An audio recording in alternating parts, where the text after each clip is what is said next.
All right, my next guest will face Elise Reed for the Cage Fury FC Strawweight Championship on May the 29th. And of course, it's Hilarie Rose back on the show. Hilarie, how are you? I'm good. Thank you so much for having me on.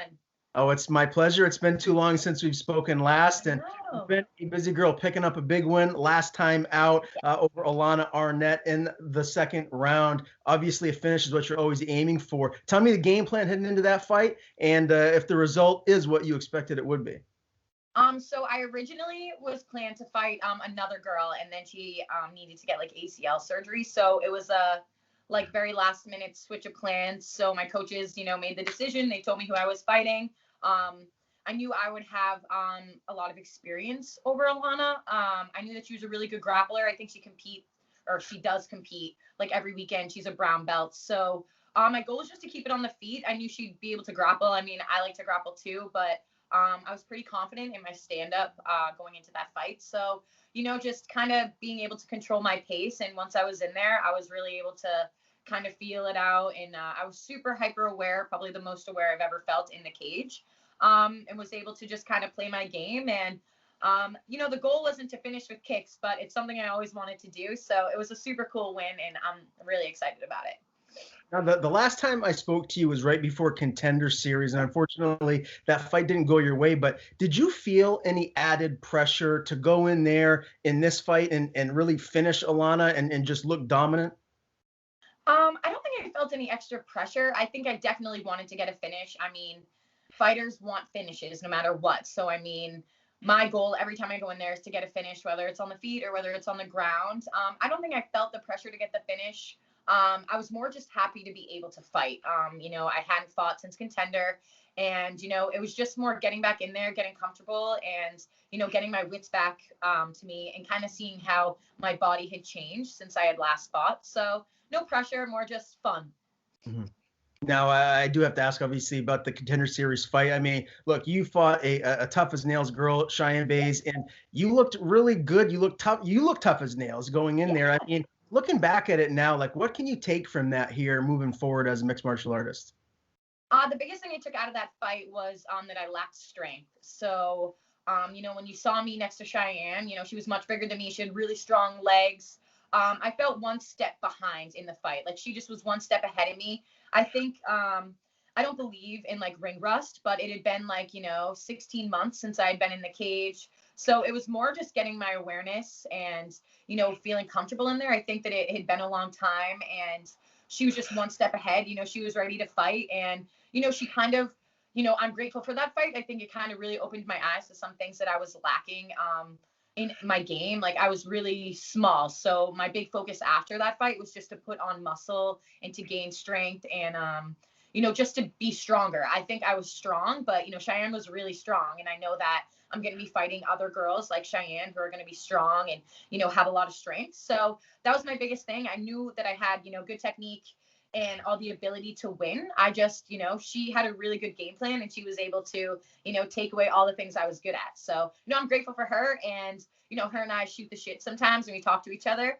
But yeah, I mean, I learned a lot about myself in that fight. And I think that I was in such a rush to get into the UFC. But now I'm not in a rush. I want to, game plan the right way and get myself there with the correct fights and with enough experience so that I don't go in there and then have a short-lived career. I want to get there and I want to stay there. I don't want to have a few fights and then, get cut. So my biggest goal is just to add as many fights as I can until, the opportunity arises. And then, we'll go from there. Now, correct me if I'm wrong, but I believe there was a little bit of bad blood or some trash talking with you and Cheyenne. Can you elaborate on that? No, there was no bad blood. I think that she just has like a very, she likes to fight. So that's her personality. So, I think her, she was going in there to, put on a show and make a name for herself, so that's her personality. I think that she's just, wanted to fight and she wanted me to get up. Like there was no bad blood. We were talking back and forth to each other. We were talking to the corners when we were in the fight. So no bad blood at all. I think, it was just, she was there to win and, she had to do what she had to do to win. And that's just her personality. Like I can't take anything from her. No bad blood. I think, it was fine. She said I was one of the nicest people she ever fought. So I'll take it. Do you like that gamesmanship? Because a lot of fighters really they thrive off of that, getting into their For opponent's sure. head. Is that something that maybe you could kind of take a little chunk of what she's doing moving forward and implement into your skill set or game plans? Yeah, I think that that's just how some people need to be in order to feel, comfortable in the cage. It's not the way I fight. Like I'm, very friendly. I think that I need a little bit of that for sure. Or I just need to talk less. Like you can hear my coaches in the contender like stop talking to her and punch her in the face. Like it's just, I think that being in the cage and talking is what makes me comfortable. Like it just reminds me that like I love to be there. I think I just need to shut up sometimes and just fight instead. But yeah, I mean that's just how some people fight. They like to talk shit and they like to, maybe it builds their confidence a little bit, but no, I mean not me. I don't go into fights with anger or bad blood ever. I just, I love to fight. So I mean, I think I need a little more meanness in myself, but I don't need to like be mean to my opponent. I respect everybody I fight. Right. Well, you were saying before we went live here, you named your dog Thug after Yeah, Thug Rose, of and course. I'll never forget when she was fighting Joanna Jędrzejczyk. I mean, she remained cool as a cucumber when Joanna Yeah. was in her face talking trash. So you gravitate to more towards fighters like that is what I'm Yeah, gathering. 100%. I mean, I have been watching fights for a really long time, and I've been watching Rose since she was, in Invicta and before that. So I think that she's someone that I like to, emulate and like kind of. When I watch her, I would like myself to be someone like her. She doesn't let people get into her head, and if she does, she is able to keep herself calm and relaxed. And you watch her go out there, and you see how she, again, she's calm, she controls the pace, and then she always puts on a show. She shows up to fight, and I feel like she's always the underdog lately, and she always proves everybody wrong. So I like that. Fun fact, me and Rose have the same birthday, so by Ooh, default, always cheer for her. Just, yeah, but yeah, people that have the same birthday as me. So I'm always cheering for Rose too. So we do have that in common. Now, I yeah. did want to ask you too. I mean, fighting at Contender Series in front of Dana White, on ESPN Plus, everyone that you know and that loves you is watching and supporting you. Tell me what that was like mentally walking down to the cage. Like, did you feel any added pressure? Were you more nervous? Like, run me through your emotions. I don't think I was nervous. I think the days leading up to the fight, I was nervous just because, it's a new atmosphere. And I don't think I felt the pressure.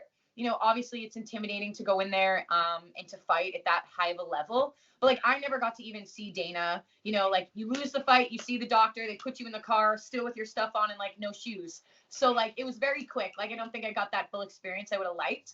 Um, but no, like when I was walking out, it was all fun in the warm up room. Everything felt amazing and great, and was like right on track to win. But I was just one step behind, and she was one step ahead of me, and she took the fight and she got the contract. And I think that it was honestly meant to be. I think that a few more fights on my record and a little more experience is what's going to make me a little bit better next time I get that opportunity.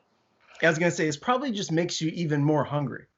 Yeah, 100%. And I think, again, it opened my eyes to a lot of things I was lacking. So I don't want to go into the UFC and lack some things that I need to work on. I want to go in there at my full ability and, be confident in myself. I think leading up to the fight, yes, it was mental. Like I'm very much in my head. I know that I'm very skilled fighter and I have all the ability to win. I just have to believe in myself. It's me believing in myself and knowing that I'm capable of doing it. And I believed in myself that night. It just wasn't my night. Now, this championship fight with Elise, it's a rather quick turnaround. I mean, you just fought and now you're fighting again here May 29th. Yeah. What went behind that decision to step up and fight again so soon? Was it just you're feeling healthy, you're ready to go and get back in there? Or do you like to try and get a little bit more time to get a full camp in if you have your choice? If I had my choice, of course, I would definitely love a full camp. I knew that they had a July card, and I was, aiming for the July card, but the opportunity came up, and it's a good fight. It's for a belt, so it's definitely something I wanted to take advantage of. Elise has a very unique style, and it's, not a typical style. It's a fight that I've never fought before, so she's a little bit different. She moves a lot. She likes to throw a lot of kicks. But I'm confident in my ability and my own skill set that I'll be able to kind of control the pace and be able to not pick her apart, but I'll be able to see where I need to land and when I can take advantage of opportunity. Now, tell me about this camp. Has it been any different from previous camps?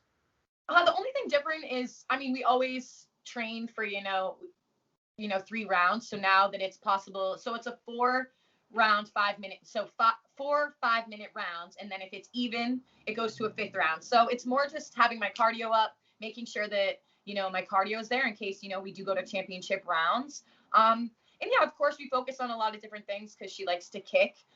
She has a more stand-up game. And she's very active. She has a lot of output. So no matter what she's doing, she's striking, she's moving. So more just me not getting caught in her chase. So even like with the drilling a little bit, I think that I've been getting caught in all the movement where I just kind of have to take a step back and remember that, I can pick the pace, I can control the fight when I want to. So yeah. Tell me about how you strengthen your cardio. I mean, obviously there's boxing and kickboxing cardio that, that's a different type of cardio than wrestling. And then, a lot of fighters will go out and do their Rocky and go for long runs. Like, tell me how you get your cardio on point. So for my contender fight, or like a few weeks before my contender fight, I started going to Skill of Strength and working with Mike Perry up in Chelmsford. And it's made a huge difference in my game. I've gained probably like 4 to 5 pounds of muscle. And I think a lot of that showed in my last fight. I looked a little bit bigger. I was a little stronger. So that was a huge part of my game. He puts together a program for me. And then, I do the program and I'm my cardio and stuff is feeling really, really good. So he texted me the other day and he just said, "You're fucking awesome. That's it." And, we had a good day that day. So he does all my programming and he's done a lot. I felt so good in my last fight. I never felt tired. I felt like the rounds had gone really fast and I was like, oh, wow, the round's already over. I'm not tired. I'm ready to keep going. Obviously it ended in the 2nd round, but sometimes you come back to the chair, in between rounds and you're like, shit, the first round, I'm tired. Like I'm a little bit tired, but I was ready to go. So I think adding him to my camps, was a huge, huge deal. So when I'm not in camp, we focus mostly on strength and, building muscle and getting stronger. And then now that we're in camp, it's the cardio based conditioning stuff. So a lot of like bike sprints and, interval training and different things like that. Yeah. Well, I really can't wait for this fight. It's right around the corner, May 29th in Philadelphia. Have you ever had a true official Philadelphia cheesesteak? I've been to Geno's and they are legit. Have you had one yet? Yeah. The plan was to get one after and I never did. So I need to get one this time. So this time around, I have to get a Philly cheesesteak. I've never had an original one with it's like cheese whiz that's inside, right? So, yeah, that's the plan after. I plan to eat pizza and have a cheesesteak and devour some donuts. Well, obviously during this weight cut, you need to keep that on point. So you stay away from that kind of food. But tell me just about where your weight's at right now, making straw weight. Are you pretty much on point? Yeah, my weight is actually really low right now, lower than it usually is. So I'm really on top of it this time around. I'm working with a nutritionist. Her name is Tracy. She's really, really great. I'm grateful for her. So, she sends me my meals and stuff each week and we talk every day. So yeah, my weight is super low, not super low, but it's in the right place. I'm lower than I normally am at this point. So it's good. Hoping to maintain this and then, the pounds will just slowly start to come off. So yeah, it'll be good. And this is an exciting matchup with Elise, obviously right now the current strawweight champion. I was really impressed with her when she fought Jasmine Jasdavicius. I mean, she is very good. I mean, she's fighting a contender series right around the corner as well. Yeah. So when you look at Elise and her skill set and any problems that she could bring, where do you feel like, you might have, I don't want to say a disadvantage at, but where is she best at? Where are you going to have to really focus on to make sure that she doesn't get you in any uncompromising positions? She's really good at striking and moving. So, she throws her kicks, she throws her punches, and then she moves. So she's really, really good at that. So again, not getting caught in her chase and her movement. I have, I talked to my coaches about this and I asked them, what do you think her game plan is to beat me? So I think, that she'll come out like how she normally does. If you watch her fights, she's very good at changing her game plan based on who she's fighting. Like with Jasmine, she kind of backed up a little bit, but when she fought Jillian DeCourcy, she really put on the pressure. So I'm curious to see how she plans to fight me. I know that I probably have a better grappling background than her. So I think that on the ground, I'll have a little bit of an advantage. But she's also, again, very active. So even when she's on her back or she's in guard, she's striking. So I think that that's a really good thing that she has. So, just being aware, keeping my hands up and, making sure I don't get caught in her chase because she likes to move so much. I don't want to get tired. Yeah. I know, I can't remember which fight it was, but I remember, in one of her fights, she was throwing all kinds of leg kicks and, going after her opponent. And then another fight, she didn't even throw one. So does Yeah. that kind of like unpredictability, is that kind of frustrating to prepare for? Because you don't really know, like, maybe what her game plan might be? Yeah, I mean, it's a little frustrating, but I don't let it fester. I let myself think about what my game plan is and how I'm going to execute my game plan the right way. Obviously, I won my last fight by leg kicks, so I'm assuming she's probably learning to check, I mean, like working checking kicks or check return or kicking when I'm kicking, working teeps. So I can imagine she's being defensive, but her defensive is almost her offensive. So, like when she's going backwards, she's really good at throwing kicks or, moving and kicking. Um, so yeah, I think that, you know, just keeping a good pace and seeing how I think she's going to still keep her normal game plan where she's always moving and kicking and it'll kind of be the same. But I'm curious whether she's going to try to push me back or if she's going to allow me to put the pressure on her a little bit. I'm sure you saw what happened to Chris Weidman when he fought Uriah Hall recently, which is crazy because the same thing happened to Anderson Silva against Chris The most Weidman. ironic thing ever. Insane. When you watch something like that as a fighter at the highest of levels here, did you question whether or not you want to throw kicks? Like, I mean, does that something that ever crosses your mind, like that it could happen to you?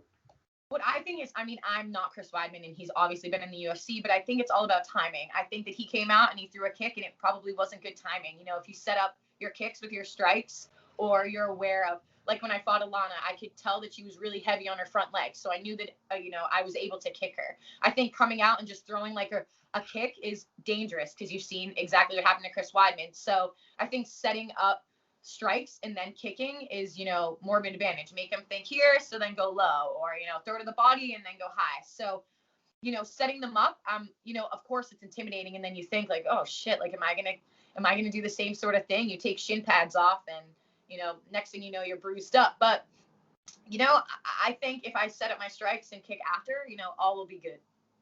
Now, what would it mean to you, Hilarie, to win this belt? I mean, Cage Fury FC, it's a prestigious, promotion. They've got a lot of great fighters that are in and out of there. What would it mean to you?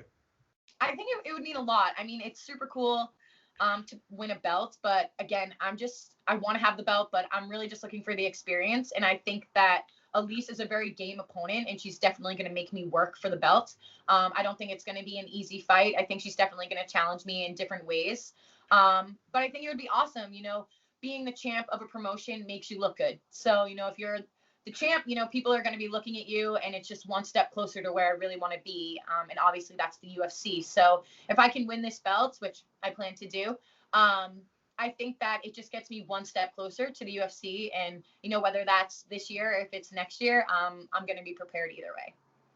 So tell me, will you guys be 2-2 going into a fifth round, or will the fight be over by then and we're going to have an and new? I think we'll definitely have an and new. I think the first round is definitely going to be like a feeling out process. I think because we both like to throw kicks. I don't know if it'll be fast paced or if it'll be slow paced, but I don't see it going into championship rounds in my mind. But I'm going to be prepared for whatever happens, and I'm going to bring the best version of myself, and I'm ready to go. We got a few more weeks to go, and I'm excited, and I hope that we don't go to championship fights just because, I want to get a finish before then. But if that's the case, I'll be prepared, and, I'll be looking at her and she'll be tired across from the cage, and I'll be ready to keep going. And this will be on Fight Pass, right? Yeah. It's on Fight Pass. We're the main event. Yes, ma'am. I can't wait. May 29th, the main event, Cage Fury FC Strawweight Championship. Hilarie Rose, Elise Reed. It's going to be one you cannot miss. It's always a pleasure to talk to you, Hilarie. Before I let you go, I want to give you the floor. Anyone you want to thank, do so, and please plug your social media. My social media, on Facebook, I'm Hilarie Rose. On Instagram, I'm Hilarie Rose MMA. And, I just want to thank my coaches, Tom and Matt, and my teammates, Ash, Shane. I have a teammate, John Shalosky, who kind of is simulating her. He moves very similar to her. So I'm super grateful for him.